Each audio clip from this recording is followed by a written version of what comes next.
por último, recebo ele que é bacharel em teologia e pastor da Assembleia de Deus em Santa Cruz, pastor Sérgio da Costa. Pastor, bem-vindo ao Antenados. É um prazer muito grande e quero dizer que a graça é condicional. Eita! É condicional, porque sem a santidade ninguém verá o Senhor, né? E nem pode ir para o reino do céu sem a santidade. Então tem uma condição aí. Mas essa condição é uma iniciativa de ato do homem? Já comecei o debate aqui, você já colocou isso. O homem que tem que fazer por onde merecer a graça? Isso não é um paradoxo? Se a graça é algo que imerecido, por que eu tenho que ter uma ação, uma condição para que eu tenha ela? Deus preparou um povo santo, né? Santo é se apartar de tudo aquilo que não agrada a Deus. Aí já passa a ter uma condição diferente daqueles que não é cristão, né? Isso que nós temos que entender. E deixa eu pegar um pouquinho só para a gente... existem debates, de fato, linhas teológicas e até algumas igrejas que creem de maneira diferente. Claro que isso são diferenciais poucos, né? Então, assim, todo ser humano está debaixo da graça, né? Todo ser humano está debaixo do favor imerecido de Deus. Só que com relação à salvação, como o pastor disse, é em Cristo. A graça de Cristo. Os méritos de Cristo, que é a graça salvadora. O perigo da graça é que muitos se privam da graça de Deus para guardar a raiz de amargura, se privam da graça de Deus para não congregar. Estamos na graça, entendeu? Não querem congregar, não querem compromisso, é um perigo. Inclusive o tema da enquete é esse, né? Muita gente assim. Mas uma coisa que eu achei interessante, e a gente entra nessa terminologia, que seria até bom a gente até explicar e esclarecer isso para o telespectador, a gente tornou um perigo quando a gente começa a polarizar.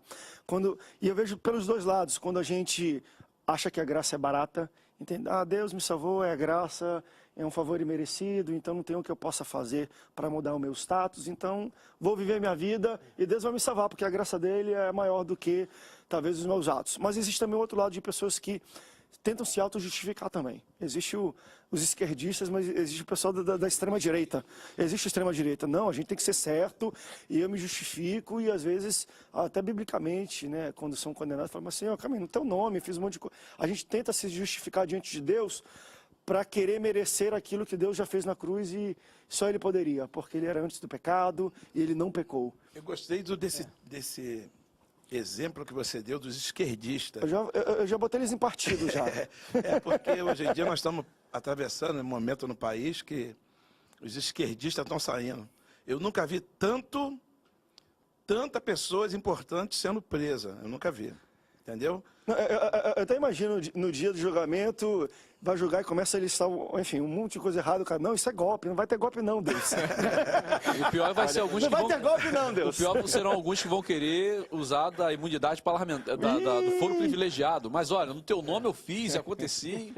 Só que Jesus tem a delação premiada, irmão, ele sabe de tudo. Tudo que você fez, ele bota também.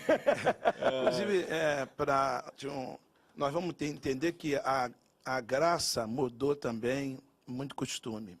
Perfeito. Mudou. Porque o impacto de como nós entendemos o impacto dela na nossa vida no dia a dia. A lei tinha sacerdotes, né? A graça, aí Jesus levantou pastores, doutores. Ele universalizou o sacerdócio. Mas agora é interessante a gente tocar no assunto que a salvação sempre foi pela graça também, né? Tanto no Novo quanto no Antigo. Desde o Antigo até o Novo. Porque o povo do Antigo Testamento, eles eram salvos pela graça, mediante a fé no Messias que viria. Treinamento de vida, onde o Espírito Santo vai me instruir para que eu permaneça debaixo do cuidado da graça. Eu acredito que o homem pode perder a salvação. Veja. Polêmico, né? A graça e o livre-arbítrio... Se a escada rolante descendo, irmão, tem que continuar. Se não continuar, volta pro térreo. A graça e o livre-arbítrio caminham lado a lado. Lado a lado. Porque tem gente, estamos na graça, vamos fazer tudo, pode tudo. Quando examina a Bíblia, vê que não pode tudo. Entendeu? Estamos na graça. A graça é como se tivesse um homem que não tivesse condições de pagar uma dívida do André de 5 milhões de reais. Jesus. Aí o André fala, você está perdoado. Aí, poxa, eu não mereço isso. Sérgio emprestado que ele tem. O que eu fiz? O que eu fiz para merecer isso? Ele diz, não, está perdoado. Acabou. Não pode ser dinheiro da Lava Jato. Impagável. Você recebe. Mas na verdade, o que ele falou, por exemplo, às vezes há o pagamento E não há aceito. Uma vez eu fiz uma pregação falando sobre isso na igreja, fiz até uma encenação. Às vezes há o pagamento e não há o entendimento por parte daquele que tem a dívida paga de que a dívida foi paga. Ou então também, assim, Então, é o assim, pagamento. não é só o pagamento, porque o tetelestai era um selo, né? E que tudo foi pago. Então, a pessoa ela tinha que entender que foi pago. Ela tinha que crer que foi pago e se sentir livre de toda a dívida. Adesão. Muito bem. Deixa eu colocar uma ilustração ainda sobre... A gente fala de banco, de trabalho, de pagar dívida. E me veio, enquanto vocês estavam falando no último bloco, a seguinte ilustração. Uma pessoa está com uma dívida enorme por vários erros que ele cometeu talvez na vida e tudo mais. E ele fala assim, poxa, estou com uma dívida, vou começar a trabalhar porque o banco está me cobrando juros. E eu tenho que começar a trabalhar para pagar essa dívida. E aí ele começa a consertar a vida dele e entra no eixo, acorda, trabalha todo dia e tudo mais. Alguém vendo aquilo, talvez se entenda, poxa, que coração bom, não porque ele merece, porque ele tem uma dívida muito grande e ainda tem que pagar muita coisa, mas entende que ele mudou o estilo, ele começou a se esforçar bastante, fala, vou fazer o seguinte, eu vou pagar a dívida desse cara, porque eu estou vendo que ele melhorou e tudo, está começando a trabalhar, e vai lá e paga a dívida. E eu acho que é aí que tem a ver um pouco com o nosso papo. Qual é a postura desse cara? Bem, eu estava trabalhando porque eu estava endividado, então vou deixar de trabalhar. Não vou trabalhar mais. Por quê? Porque eu comecei a trabalhar porque eu estava devendo. Agora que eu não devo mais porque alguém pagou, eu vou parar de trabalhar. Ou ele fala, poxa, tá pago, mas, poxa, foi tão bom trabalhar e eu vou começar a acumular agora pelo menos alguma coisa no azul, onde estava tudo no vermelho, eu vou começar a ter pedrinhas na coroa. Entende essa minha colocação? Eu digo que é o perigo da graça quando eu entendo que alguém paga, aí o cara, bem, eu estava trabalhando, consertando tudo, para pagar minha dívida. Já que foi paga por alguém e eu não preciso dever mais, eu não preciso também mais trabalhar. Isso. Esse é o perigo da graça. Aí que é um pouco do... Já que a gente está usando aquela ilustração, eu me esforcei, estou bem, eu entendo, tenho um bom relacionamento com Deus, vejo frutos, outras pessoas reconhecem esses frutos na minha vida, eu entendo que Deus me alcançou. E às vezes algumas, eu acho que a maioria não, mas algumas podem entender. Vou relaxar um pouco, então não vou precisar também, enfim, seguir tudo à risca, trabalhar no dia a dia, porque já está pago a minha dívida, então não preciso mais. André. Acontece isso com a vida das pessoas, não acontece, pastor Sérgio? Acontece, olha bem. O cara relaxa. Eu repeti no programa passado, vou repetir a mesma coisa.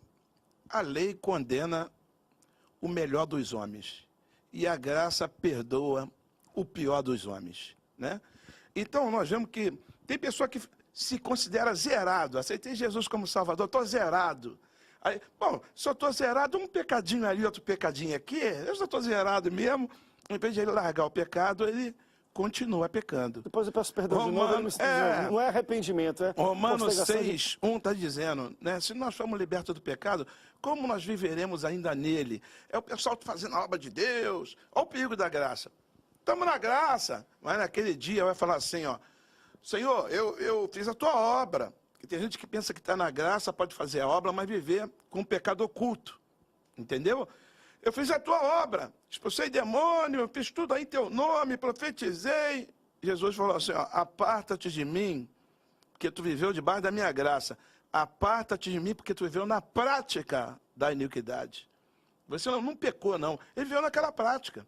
Entendeu? Não, Deus me perdoou, mas eu estou aqui, eu estou na graça, não tem problema nenhum. Gente, a graça, ela é condicional. A graça e o livre-arbítrio caminham lado a lado. Isso que ninguém entende. Lei, naquela época lá, tá entendendo? Tinha que acender um incenso lá e tal. Hoje o incenso é a oração dos santos. Entendeu? Lá naquela época era 12 tribos, hoje é 12 apóstolos, né? 70 homens que Moisés levantou, hoje é 70 discípulos que Jesus enviou. Mas é tudo como se fosse comparado. Tudo tinha um significado. A graça de Jesus foi isso. Jesus estava nos braços do Pai, lá no céu. Aí Deus falou assim, ó, tu vai lá na terra pegar uma roupa de carne e vai andar entre o meu povo.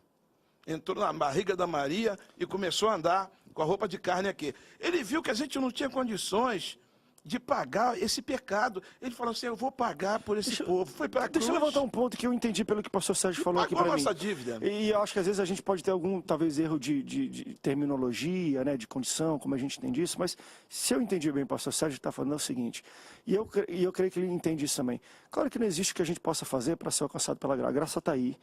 E às vezes quem reconhece em Deus como Salvador, você se adere, você é cheio dessa graça, né?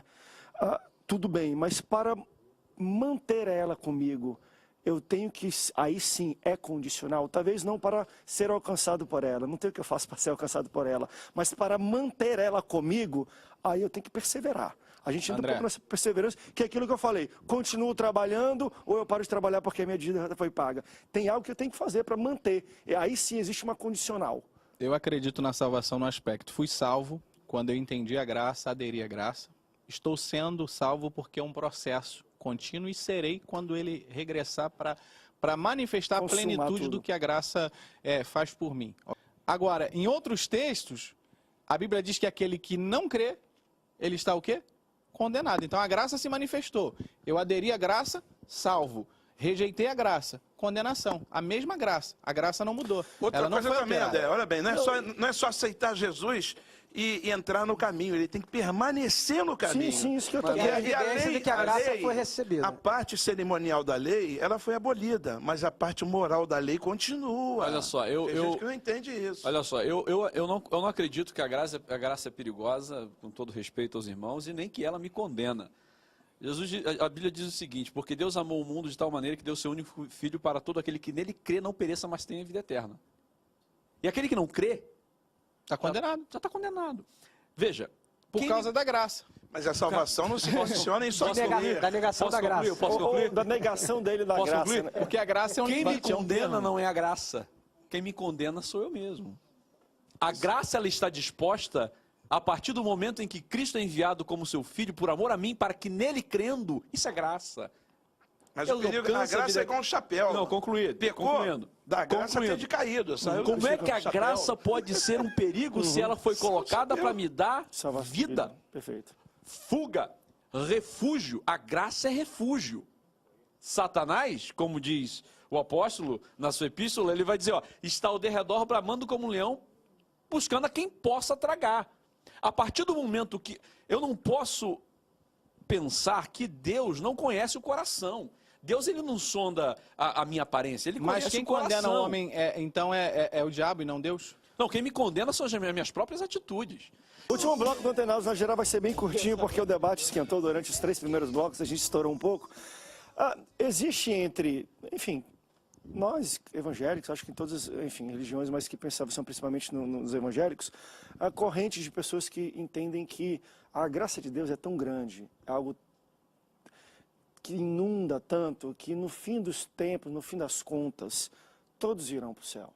Não tem como a gente, conforme foi derramado sobre todo mundo, e não tem como a gente fugir, mesmo que a gente queira. Porque eu acho que tem gente que quer fugir da graça e nunca vai... Entendo eu, vai ter ela e vai ser salvo por ela, mas muitas pessoas, eu tenho amigos, até eu não vou revelar nome e tudo, mas que participam de debates meus aqui, só que ele fala, André, eu não prego isso na igreja, mas é uma crença própria minha, que no fim dos tempos a gente vai ver, todo o universo, todo mundo que já viveu será salvo, tamanha a graça de Deus. Por isso que eu falo, perigo da graça. Para alguns os caras podem olhar e falar, rapaz, isso é muito perigoso. Porque tem cada cabra que já viveu nesse nosso mundo. E vai incentivar a pessoa a viver no pecado, né? É complicado. É perigoso, vocês concordam ou discordam? É perigoso. Vai incentivar a pessoa a viver no pecado. Eu, então, trabalho com dependente químico, chega lá o rapaz, tem um período, né? Um período de libertação na vida do homem. Pastor, ainda não larguei o meu tóxico.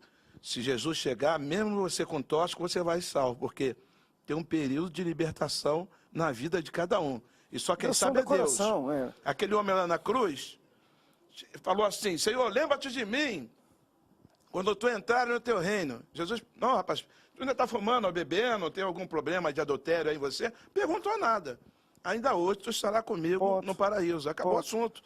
Então, se pessoas que ainda estão no período de libertação, Jesus chegar, eu creio que ela vai ser salva. Perfeito, mas deixa agora, vocês creem que no